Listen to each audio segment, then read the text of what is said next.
All right. So since Gypsy says that she's been interested in having a podcast since she was in prison, to the emails. So it's definitely in there, you guys. Podcast hits it about 168 times, and that may not even be all of them. Now, the first thing that starts to come up is where Gypsy is really concerned because she wants that podcast money all to herself. She doesn't want to share with her parents anymore. And then she goes on and on and on about the 700 hours or episodes of marriage podcasts that she's been studying. I assume because she's having issues in her marriage. I don't know. I didn't check the dates. I was just looking for podcasts being mentioned. There's also emails stating where that podcast could have possibly been connected to Lifetime at some point if she hadn't violated that NDA. I mean, is it possible that Lifetime is doing this podcast? Like, who's paying for this? I'm dying to know.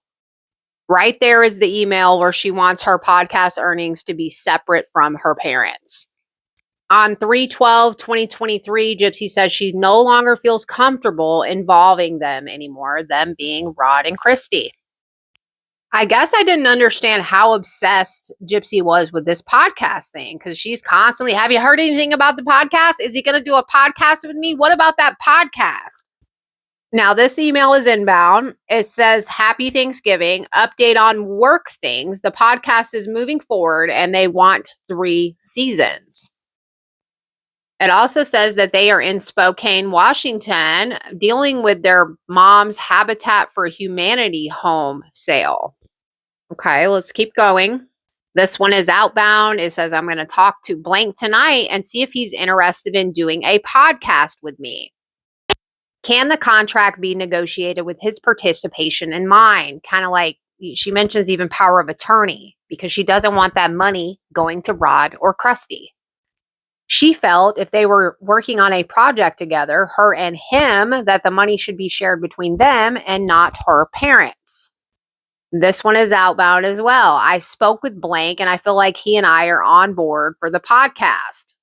They start asking her questions about what she wants the podcast to cover. Now, I don't think this is the one. It's this one.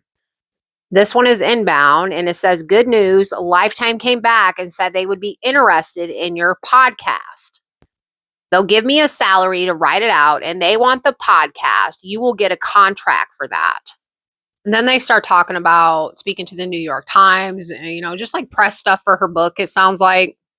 And then there's this reoccurring email where she keeps saying, I have found the wonderful world of podcasts. Then there's these emails that are podcast ideas and podcast ideas number 2. And I'm reading this from a different device. So outbound podcast ideas. How do you feel about having a podcast that steers away from my life as the focus and instead that we choose topics that are worth talking about? I feel making about my life may be redundant in the series of books. Maybe the podcast may be a way to break into advocacy. We may need to brainstorm about what specifically are those topics, but the fact that I am talking about it will be what draws people in. Thoughts. Okay, this is the real kicker. Podcast ideas number 2, outbound. What if our topic was what my case is known for? Munchausen by proxy, ? We can bring guests on, such as perhaps Beatrice Yorker, who gave an interview in our docuseries.